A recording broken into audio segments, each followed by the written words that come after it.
Good morning. I am Dr. B.J. Geetha, Assistant Professor of English working at Periyar University. Today we are going to see a topic called Ecocriticism. This topic is very much contemporary as we have been experiencing currently this COVID-19 contagion, which is all because of human exploitation and manipulation of nature. Human actions precipitated unimaginable devastation on nature, and that leads to a chain reaction. We must be knowing the age of this planet Earth is 4.5 billion years, and the Homo sapiens started inhabiting this planet Earth roughly few thousand years back, and that signaled the dawn of Anthropocene. The inflated ego of human beings in taming nature without thinking about the consequences, without contemplating about his own reactions, has disturbed the symbiotic balance of this planet. This symbiotic imbalance affected the climate. For instance, the global warming, depletion of ozone layer, depletion of all the natural resources, forest fire, acid rain, soil erosion, extinction of species, sea level rise, all these have chain reactions because of human action. The basic problem is that man is looking at nature only as a commodity. Now, this eco-criticism envisions and speculates on all these aspects and also looks at nature not just from the perspective of romanticizing, but also to bring an awareness and also discuss the natural hazards and how these human action affects this ecosystem. According to Cheryl Glotfelty, eco-criticism is the relationship between the physical environment and literature. This study is quite similar to feminist discourse, which examines the application of men's language in literature. This is also quite similar to Marxist approach, which examines, in fact, which brings the awareness in the mode of production and distribution of these productions within the superstructure. Therefore, this eco-criticism is earth-centric study. Let me explain now Barry Commoner's ecological laws. He proposed 4 laws, and right now I'm going to deal with the first 2 laws. The first law is everything is connected with everything else. Just now we have seen that how human manipulation on earth, the devastation done on nature affects this symbiotic balance, and that leads to a lot of chain reactions. The entire ecosystem is affected, everything is connected with everything else. The second law is everything goes somewhere. Nature creates many things just to feed the species and to maintain this ecosystem. Whereas human beings create artificial accessories, in fact extravagant accessories, which basically do not belong to this planet. For instance, plastics. And these creation, artificial creation of human beings need to be dumped somewhere. And this somewhere is outside this planet Earth. But instead, what we do is, we dump all our artificial accessories, unwanted accessories within this planet Earth, which affects this biosystem or ecosystem, and that leads to symbiotic imbalance. And that is what is everything is connected with everything else. Let us see the institutional history of the term eco-criticism. Michael P. Brandt traced the word eco-criticism in an essay entitled Literature and Ecology, an Experiment in Eco-Criticism, written by William Ruckert in 1978. Another term, namely ecology, to refer to nature, was applied by Karl Kroeber in his essay Home at Grasmere, Ecological Holiness in 1974. But unfortunately, both these terms, ecocriticism and ecology, they remained dormant, but only in 1989 in an international conference entitled Western Literature Association, Cheryl Glotfelte revived these two terms. In 1992, Glotfelte founded the Association for Ecocriticism, entitled Association for the Study of Literature and Environment. She, along with her co-editor Harold Fromm, published a collection of essays, The Ecocriticism Reader, Landmarks in Literary Ecology in 1996, which has set the platform for ecocriticism. Indeed, this association has the in-house journal entitled Interdisciplinary Studies in Literature and Environment. Let us see now the opinions and thoughts of great personalities of literature regarding ecocriticism and nature. According to Lawrence Buell, ecocriticism is a study of the relationship between literature and the environment, conducted in a spirit of commitment to environmentalist praxis. According to Matthew Arnold, the Victorian poet, a human interaction with the natural surroundings, spaces, and places consistently produce meaning to human life. In the similar vein, John Ruskin's the famous pathetic fallacy also echoes eco-consciousness when he correlates human emotions with the nature. And further, Emerson, the transcendentalist, has said, nature always wears the colors of the spirit. Let us see the objective of ecocriticism. Ecocriticism examines from the standpoint of environmental justice, species justice, with a focus on socio-political frames for reading literary and cultural facts. It is observed in terms of its physical environment as well as cultural, symbolic, and material aspects. It also examines the stereotyping of nature as similar to feminine constructions. It also finds the expressions and signs of nature as the environmental consciousness. It also focuses on a constant tension between nature and culture as though they are clear and opposing binaries. It also focuses on the hierarchy of man over other species. It also speculates on the various inequitable ideologies like anthropocentrism, patriarchy, and sexism. Further, it questions the assumptions, the human assumptions like the assumption of rationality and reason as the highlight of human behavior. And it also questions the assumption of human as a coherent, bounded, self-contained entity. It also questions the model of human development to colonialism, industrial modernity, and capitalism. So this eco-criticism is an outgrowth of post-structural literary and cultural criticism from the standpoint of environmental focus.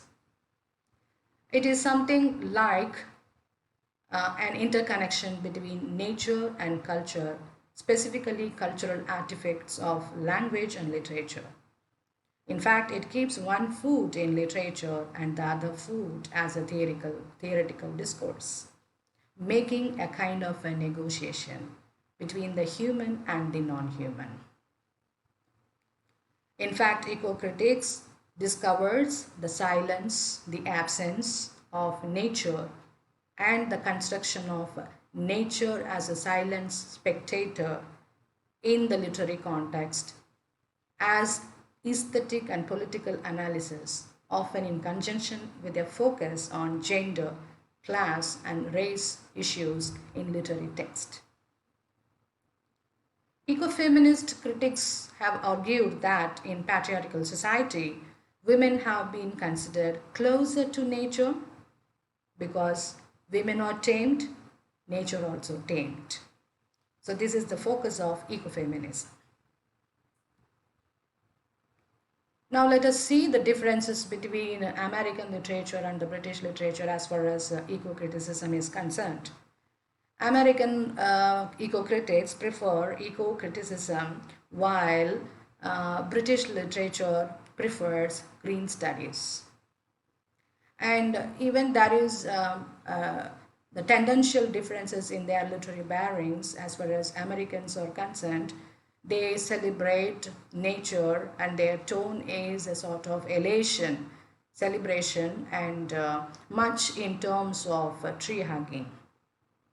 Whereas the British eco-critics tend to write to be minatory in tone against any sort of environmental hazards done by governments, industrial, commercial, and neo-colonial forces. For instance, Jonathan Bates in The Song of the Earth 2000 argues that how colonization and deforestation had great impact on both nature and human beings. In fact, both these they go hand in glove. Now let us see how this eco-criticism emerged in American literature. It all started with the transcendentalist movement, especially by these three transcendentalists, Ralph Waldo Emerson, Margaret Fuller, and Henry David Thoreau. Especially Emerson in his famous manifesto Nature in 1836, he describes the philosophy of transcendentalism. While describing his philosophy of transcendentalism, he proposes a hypothesis to account for nature by other principles than those of carpentry and chemistry. In this work, particularly, Emerson talks about the mystical unity of nature and human beings, and in fact, he urges and requests his readers to create and enjoy relationship with nature and the environment. Margaret Fuller, in her collection of essays, Summer on the Lake, which she has written in 1843 when she was pursuing her graduation at Harvard University. In fact, she was the first women student of this famous Harvard University, where in this work she has documented her close, intimate contact, interaction with the American landscape, and how this American landscape has developed, helped to reflect upon her own life and how it has molded her personality. All these things she has documented in this work. And the another famous, world famous manifesto of Henry David Thoreau, Walden, which is a classical and a philosophical documentation of Thoreau's encounterance with nature in the Walden Pond in Massachusetts, where he remarkably brings out the spirit of his enjoyment with the nature, describing the ordinary but remarkable creatures and happenings he encountered in a natural surrounding, and also discussed the meaning of living in humanity with the nature and his own soul. So it is a kind of a soul fulfilling experience which he had with these natural surroundings in the Walden Pond. In fact, his encounterance here made him to think about American future in civil disobedience, all that which he later proposed in his essay. Some critics have argued that the American tradition of natural writing stems from Thoreau's masterpiece, Walden. And in fact, he is the pioneer of many American nature writers. Just as we find many waves within feminist discourse, we also have a few waves within eco-critical studies. These waves were proposed or categorized by Lawrence Buell in his essay called The Future of Environmental Criticism. According to Lawrence Buell, the first wave is characterized by its emphasis on nature writing as an object of study and as a meaningful practice. Its a central address is based on environmental crisis of that particular age, seeing it as the duty of both the humanities and the natural scientist to raise awareness and invent a solution for a problem that is both cultural and physical. The primary concern of this particular wave is to speak for nature. This wave also, unlike its successor, the second wave, kept the cultural distinction between human and nature, promoting the value of nature. It also observed the solitary observation of nature and society, and engagement in social matters set into motion became the object of the focus of the first wave of criticism. This wave also sought to connect readers' awareness to environmental ethics. It also ignored the urban spaces and heavily populated areas by maintaining the culture of nature dualism. Writers such as Thoreau and Wordsworth were the darling of this first wave of eco-criticism. Now let us come to the second wave of eco-criticism, which started much after 1980s. In this second wave of eco-criticism, the critics were very careful not to overly romanticize wilderness like the first wave of eco-critics, but engage themselves with environmental devastations reflecting in their major text. For instance, Rachel Carson's Silent Spring in 1962. The second wave is particularly analyzed the boundaries between the human and the non-human, nature and the non-nature constructions, and eco-critical challenges of these constructions, inquiring on how they frame the environmental crisis and its solution. This wave also brought with it a redefinition of the term environment, expanding its meaning to include both nature and the urban. This wave also focused on eco-justice movement, which is happened for the first time. It raised an awareness of class, race, and gender through eco-critical reading of text, often examining the plight of the poor people who are the victims of pollution as seen as having less access to nature, as we find the migrants, the laborers, the daily wage laborers of COVID-19 victims. Let us examine how anthropocentrism is being institutionalized and sanctioned by creating a Center for Human Species amidst other spaces. For instance, how religious text, religious scriptures sanctions anthropocentrism. I quote here the Genesis, not only established a dualism of man and nature, but also insisted that it is God's will that a man exploit nature for his proper ends. And again, in classical tragedies, which celebrates the fall of great tragic heroes, mythical heroes, legends, where the tragedies reinforce the anthropocentric assumption that nature exists for the benefit of mankind. This specific view is being refused by deep ecologists. And again, in romantic poetry, which celebrates the pastoral tradition, where all the romantic poets, they form nature as a sort of an escapist fantasy, valorizing a tamed and idealized nature. And again, the Greek philosopher Protagoras has said, man is the measure of all things. So that subverts other spaces into periphery. And again, Leonardo da Vinci, when he proposed his Vitruvian Man, this is the squaring of the circle, geometrical shape, which he proposed based on the human body. And this basic structure is very fundamental for any construction of temples.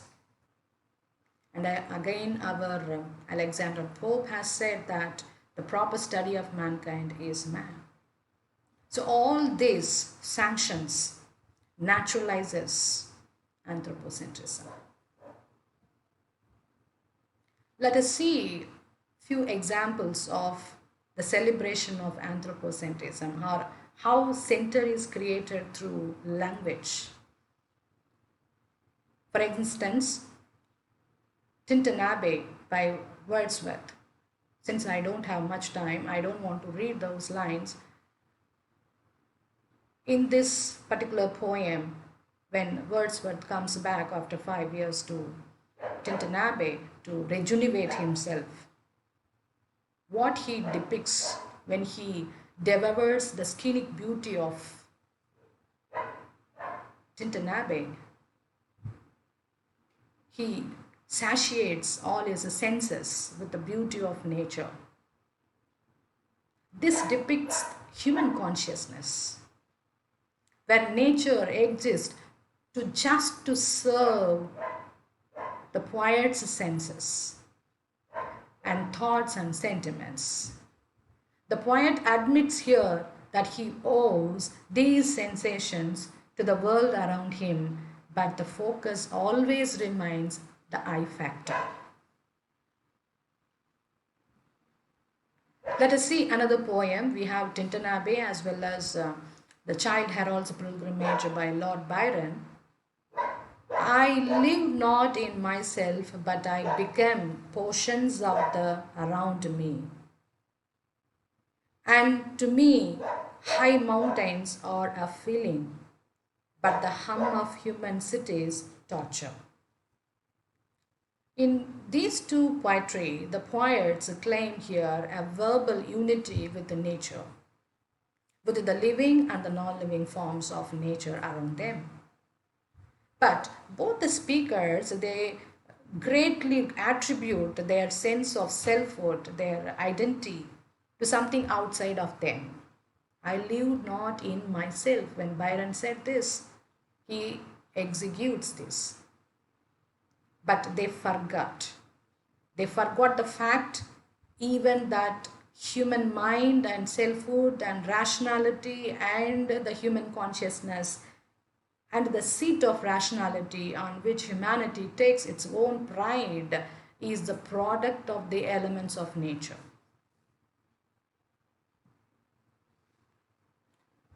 So, as anthropocentrism makes a clear center for man, nature is being cultured. Nature is conceived as a part of cultural practice, a sort of a deity. Each community, each clan has its own deity. A tree as a deity, nature as a deity.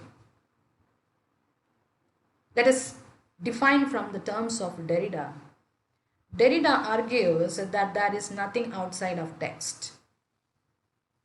But Kate Soper, the environmental critic, she defends nature by telling that it is not language which has a hole in its ozone layer. But ecocriticism refuses that the external world is socially and linguistically constructed as a discourse. Again, Lawrence Bowell calls this mutual constructionism is the pattern of the physical environment, both natural and human built constructions, which shapes and shaping the cultural that is in some measure continually refashions itself. Now let us see the landscape and the literary productions based on those particular landscapes. We have in eco-criticism, the landscapes are divided into area 1, area 2, area 3 and area 4. So what is this area 1? This is wilderness. Wilderness like desert, ocean, uninhabited places and continents. So we find such great epics, sagas, cosmic forces, fate, destiny, deity, all these, through the literary productions like Paradise Lost, Frankenstein, Moby Dick, and the characters like Moses, Christ, Huckleberry Finn were originated from this area 1, from this landscape. In landscape 2, the scenic sublime, we find forest, lakes, mountains, cliffs and waterfall as the landscape, and the corresponding literary productions are like Paradise Lost, Frankenstein, Moby Dick, same, Moses, Christ and Huckleberry Finn. In area 3, we find hills, fields, woods and the corresponding literary productions like lyrical poetry. A few examples, you can take even all romantic poets and their creations, and domestic fictions. They come under this area 3. In area 4, which is the domestic pictures, like a park, garden and lanes, we find domestic fictions and lyrical poetries. Interestingly, the term cultivation itself has undergone a huge transformation and evolution. It all started with its earliest definition as cultivation refers to a piece of land. That was the earliest definition for cultivation. Later on, the derivation happened in the middle 16th and the 17th century. From cultivated land, it has shifted to the action of cultivation. And in the early 17th century, the term extended itself to other forms, to include other forms of farming like fish, oysters, bees, and etc., etc., etc. In the 19th century, the term cultivation included within itself the organic growth in the scientific sense. Now let us see how nature is being stereotyped in Wordsworth's descriptive sketches. This is a poem, not much seen in anthologies, but very interesting poem. But doubly pitying nature loves to showered soft on his wounded heart, her healing power, whose plods over hills and vales on his road forlorn. Wordsworth represents nature as maternal, affectionate and kind. The primary purpose of nature and of the women is healing and care. With this, Wordsworth implies that nature, both nature and women, they consist these qualities: caring, being affectionate, showering affection, kind, healing. These are both common to both nature and women. So thus, Wordsworth stereotypes nature and women. This is from the perspective of eco-criticism. Let us examine how nature is being delineated by Robert Frost in his famous poem Mending Wall. According to Robert Frost, the low wall depicts not only the property but it also achieves the privacy of an individual. This wall exists not only as a referential object in this poem but it is also a symbol of human system. Very interestingly, Robert Frost has made nature to participate in an activity rather than merely functioning as a setting whenever nature reveals its potentiality when dismantling the wall constructed by the neighbor. Now let us see few ecological reading as a sort of sample how to give ecological reading to famous plays and novels and poems. Interestingly, in The Song of Earth by Jonathan Bates, he makes a complex reading of the play, Shakespeare's play The Tempest, by focusing and giving voice to the silenced voice of Ariel. We might have seen that how Caliban is being celebrated in post-colonial studies, and Caliban seems to be the central figure of much of critical analysis. Ariel remained, Ariel has been eclipsed, but in eco-critical point of view, Ariel is being given voice, especially in The Song of the Earth. Bates confronts and responds to Prospero's anthropocentrism by pointing to the conclusion of the play. He just wanted to highlight how the play ends. Let me read the quote. There, as an image of the possibility of renunciation of the claim to mastery and possession of nature, we do not know where Caliban goes at the end of the play. But we do know that Ariel is free, and that is the island which he belongs to. He possesses his own island now. So that is the end of The Tempest. Ariel is justified. So Prospero's salvation in terms of a human-nature relationship is being analyzed by Jonathan Bates. In post-colonial restoration for giving voice to Caliban, but in eco-poetics, which kindles to imagine that Ariel can be set free. Ralph Black, in What We Talk About When We Talk About Eco-Criticism, analyzes King Lear. King Lear, he commodified the landscape, the kingdom of England, by slicing it up into pieces to distribute for the highest rhetorical bidder among his daughters. So what is the significance of the natural world here? It is nothing beyond a commodity, an object to be chopped, to be distributed among the daughters as if they are nothing but playthings.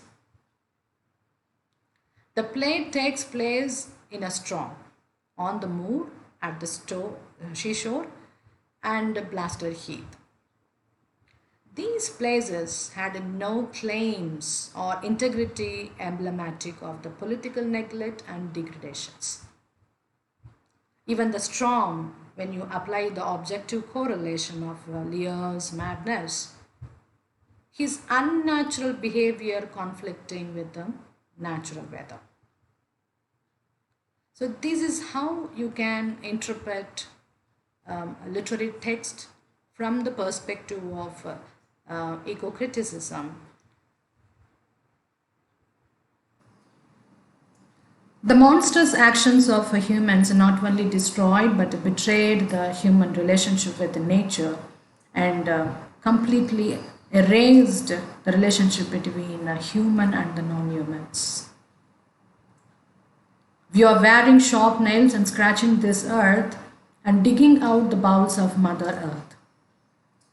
Now she has got sores on her entire body and she's bleeding everywhere.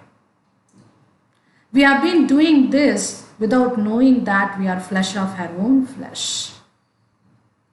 We have forgotten the warning given by Emerson when he said, nature wears the color of the spirit. And when Robert Frost said, there is something in nature that doesn't like the wall. We must change the assumption that we are the Lord of this earth. Let us respect the consciousness of Mother Earth, the consciousness of every species just like our own consciousness, and let us live a happy life. Thank you for listening. Thank you so much.